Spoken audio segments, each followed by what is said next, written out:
But starting us off is our Democrat of the day. She is currently the minority leader of the Senate in Minnesota. Melisa Lopez Franzen is kind enough to join us from Senate District 49 in Edina as Democrat of the day. Senator, thank you very much. I appreciate the time. My pleasure. Nice to hear from you. Nice to hear from you again. I heard from you. I think the last time you and I talked was after the tragedy that hit Puerto Rico and the hurricane that went down there, and you were a point person there on the rebuilding trying to help rebuild the island as it tried to recover from that unbelievable disaster down there. It's one of those things where something like that falls out of the news cycle. You don't hear that much about it. How have things been going down there? Have they been able to get rebuilt? Yeah, well, yes. I mean, it's been years now, and little by little, things have progressed. Certainly the issue of energy and their electricity grid is still pretty frail. But other than that, people are resilient and they've built back and are continuing on with their daily life. It's interesting, though, with the pandemic and after the hurricane, we had a series of earthquakes and then the pandemic. So again, the folks in Puerto Rico are resilient. They've gone through a lot, and they're prepared for anything. Yeah, and I got to tell you the truth is you're right. Usually these sort of things, we've moved on by this point, and they've gotten things fixed. But I remember Katrina. I mean, it's 12 years after Katrina, they still had whole blocks that hadn't been even addressed. And so, it's one of those things where sometimes stuff like this can fall through the cracks. I'm glad to hear that things are doing better down there. They are. Thanks for asking. Of course, let's start with the unfortunate situation that happened when redistricting does happen. Sometimes you end up getting two of the people from the same party in the same district. That's what happened to you. Ron Latz and yourself were in the new district, and you have made the decision to not run again for office. Is that correct? That's correct, and it's one of those things that you're ready to go, and all of a sudden the maps and the borders of your district change, and it's something you cannot control. So that's what happened in my case. About 20% of my district got redistricted out to the northern part of Senate District 46, what's currently Senate District 46, and mine is became the rest of Edina and Bloomington and Prairie also got a little shifted here and made an open seat. So my decision was either to run against an incumbent of 20 years, Ron Latz, or to move my family. And I have a 5 and a 6-year-old, and as you all know, that's a difficult time to pack up and leave. And I would have had to do it in a very short time frame over the summer in the middle of a campaign season where I am the minority leader trying to flip the Senate. So a lot of moving parts, and I ended up deciding to step aside for now, and I call it a pause because I'm not ready to leave my public service life, and I think I have a lot more to give, and I'm planning to do that in a different capacity. Just don't know what that is right now. Well, and I commend you on that because I've lived in the same house, basically almost right across the highway from you, for 22 years. And it's home. I mean, and you would if I was to say all of a sudden we have to move you to a different part of town, I don't know if I'd want to do that. So I can understand that you have a great house. You've done of course your annual fundraisers and stuff like that. I mean, I can easily, and of course as your kids are the age they are, it is an easy decision to say, you know what, I'll step aside for the time being. Yeah, no, they will be happy to know that their mom will be available this summer. I was planning to basically over-program them in summer camps and activities so they would not notice that I'd be gone all the time. Well, that's actually very cool. That's all my best there. You still are dealing with the Republicans in the Senate here. Once again, I've talked to a lot of the Democratic senators. And it's not a lot of fun to be there because you do get a lot of Republican commanding going on that we're in charge here, and they don't really seem to have too much tolerance for anything coming from the Democratic Party at this point. No, they really do have a very short agenda, and the top of their agenda is doing nothing, quite frankly, and anything else would be icing on the cake if they can deliver something for their pet projects or influencers, key influencers, and we saw that with reinsurance. The only time that we can get to an agreement is because they want to give $700 million to insurance companies while we still have people who we owe $250 million for frontline workers that we had already agreed to last session. So the list of priorities for them is short. Ours is large because we have a $9 billion surplus and a very important time in our history where we can, not just recover from the pandemic, but also set ourselves up for a stronger economy and a stronger workforce. And we need to do more. And the Minnesotans that we talk to expect more of us. You do bring up a very good point, and it's a spot-on analysis. There is a tendency for the Republicans to not want to do anything, and the reason why is they feel as if things don't get fixed, if things are not better, that they can actually campaign saying, see, they didn't fix it, put us back in power again. And that's kind of the mentality. Is there any hope that we can, I mean, there's a lot of good bills that are coming out of the House. Is there any hope at all that the Senate will get serious and actually, try to work together and get some bills passed that will actually help Minnesotans? Well, I would hope. I mean, I like to have hope. There's you talk about the House. Yes, they have been really busy working through committee deadlines to get a lot of their proposals through on public safety, on education, health and human service, et cetera. The one that came out of the Senate today out of education was, I think it was $30 million for education funding only for literacy.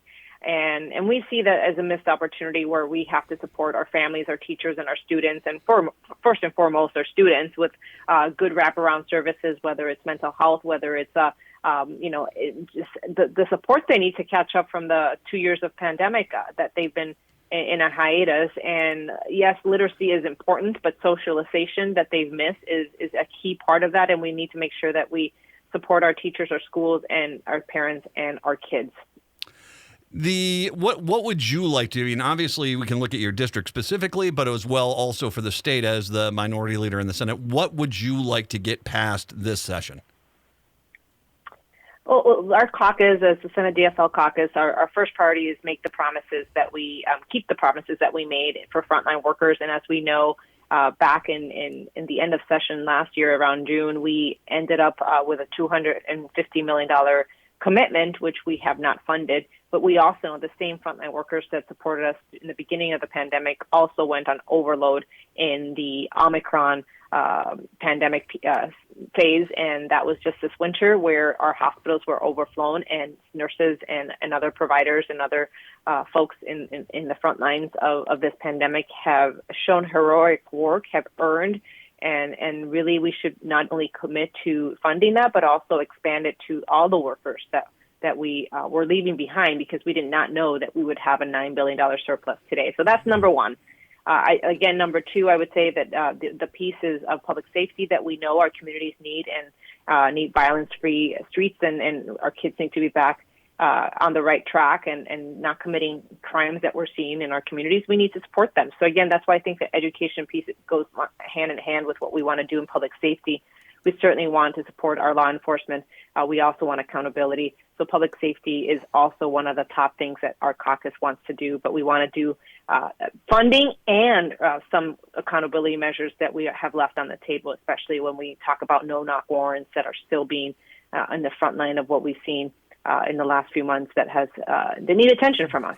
Okay. Yeah, and there is that mentality. You bring that up. I mean, it doesn't seem like the Republicans have any interest in actually addressing that issue there. I do like the frontline issue, workers issue, though, and that's one of the things that I have brought up a bunch of times, that the Democrats they remember 2020 when they told grocery store workers and daycare workers and delivery drivers, not just nurses and doctors, to get back to work because we needed them to get back to work. And they did pre-vaccine in a very dangerous time. And so they get out there, and you're right. They deserve to get a thank you at the very least for what they have done. The thing that was very upsetting about Jeremy Miller is that he come in. Now, I've seen this stuff with Kurt Dowd. I've seen this stuff with Paul Gazelka. I don't have any time for those guys. But here comes Jeremy Miller in as the new leader of the Republican side. He basically puts out this, I'm different, I'm going to work with the side. And then you bring up the frontline worker pay. He basically tried to double cross the House, and it took Speaker Hortman. We had her on the air last week. It took Speaker Hortman storming out of a meeting with them to finally realize, oh, well, we're just not going to be able to force our way through this. And I think that that's more of the dishonesty from the Republicans that is just really frustrating. It is. I mean, I've been with Speaker Hortman many days last week or this week. I can't even keep it straight. We just negotiated reinsurance, and we spent almost until midnight to get a deal where we could agree, and we agreed with some policies that came from the House that are needed reforms. If we're going to give $700 million to the insurance companies, let's put some strings attached in mental health parity, in which they did not accept. Let's put some strings on the cost and delivery and the prescription drug costs. And they didn't accept many of the policies that were good reforms. But again, they just want to pass the money and have a very expensive Band-Aid fix to the increasing cost of health care, one that none of us want in an election year, but one that could have innovation. And we see that the Republicans don't want to do any of that. I have two words for the Republicans this session: sloppy and lazy, and that is what I continue to see. And I have, I respect it, Senator Miller. He's my cohort in terms of we're in our. I think he's not even 40 yet. I'm 41, so we are young leaders, but we want to see progress in our state. And I thought he would do more. When we talk about workforce shortage, I think that's why the frontline worker pay is so important. We have nursing home crisis, PCA crisis of folks that are taking care of the elderly and the disabled that are underpaid. And we see inflation, and we need to tackle that. And the Republican mantra is give it all back, give the $9 billion surplus to the people, but we want to make sure that it goes to the people who need it the most. And we are certainly wanting to see some tax reliefs and tax cuts, but to those people that need it the most, not to the wealthy and the folks who did historic profits in the last few years. I kind of talked with some of the House reps in regard to stuff that, there are some things which definitively could help Republicans out in their very red Republican districts. We talked about the fight against chronic wasting disease, and they fight against that sort of thing. Broadband. You and I have talked about broadband multiple times. The Democrats, the DFL, have been fighting since I've been doing this show 12 years ago about getting statewide broadband. It does seem like now there is more potential. And of course, the federal government is offering some money in as well into trying to increase the broadband expansion in this country. What do you feel as if Republicans can now start to say that even in their districts where they saw the need medically, education-wise, the building of commercial business, that we might be able to get border-to-border broadband finally done? I am 100% with you. I think broadband is the infrastructure of the 21st century. You can't even start a small business in rural Minnesota without broadband. You can't, like you mentioned, have online learning with your kids with this pandemic, or even working from home without broadband. And we know that there are gaps all over our state, not just in rural communities. But we have this opportunity with this historic surplus to fund it statewide, to say broadband for all. Our caucus is 100% behind it. I think, again, the mentality of the Republicans is to park it until they are in control and they can arguably spend the entire surplus on their pet projects. I think this is a win-win for Minnesota and a win-win for our state and workforce, and we are missing that opportunity just by playing politics. But at the same time, I would say this week we had several bills that we passed in a bipartisan way. The ALS bill, that is for research for this disease that we know one of our colleagues, Senator David Tomassoni, was diagnosed in the last year, and we are supporting $20 million for that. We are being, put in the front and center of a state making historic investments in that. We passed that bill this week. We passed drought relief in a bipartisan nature as well. And we also passed reinsurance, like I mentioned. So when there's a will, there's a way. We put politics aside to a certain extent, but we need to do more of that in Minnesota and expect more. And I really do see the results that we're seeing is because of the nature of divided legislature. Mm-hmm. And we're going to fight hard to get the Senate in our control so we're able to work with our House and Democrats and with the governor and hopefully bring them back so we can do progressive policies we've done in the past when we've had the trifecta. Senator Melisa Lopez Franzen is joining us, Senate District 49, the minority leader. Senator, the two more questions really quick. The first one, I know you're saying that this is you're not going to run this year, but this is only temporary. You plan on doing more and staying active in the state, which I'm very glad to hear. But up until this point, what is the one thing, if you had to bring one thing that you were really happy you got done, what was one thing that you were really proud of? Oh, wow. I was going to say one thing that I was left undone was legalization of marijuana, which I thought that would be something that we could agree on that needs to happen in a regulated, responsible way for Minnesotans.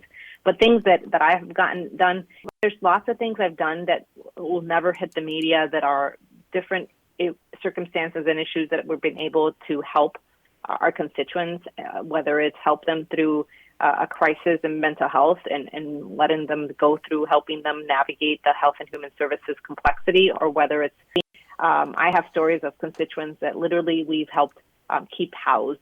So those are the things that I really am very proud of, as well as other legislation. In my first 4 years, when I first got there in 2013, we had the trifecta, and we were able to do marriage equality, which I'm so proud I was able to vote for that, all-day kindergarten, and we increased the minimum wage. We have so much more to do, and in the last 6 years, I've seen so much stalling in the progressive things that we need for our state, and I wish we could do more. I was planning to be there to see more done, and now stepping aside, it doesn't mean I'm not going to keep fighting for those very same issues. I remember that, by the way. I remember talking to you as you were running in 2012 and talking about how you wanted to get into the Senate and make marriage legal, gay marriage legal here in the state of Minnesota. I remember that. That is a wonderful thing to have on as a memory there, the fact that you actually made that happen here in Minnesota.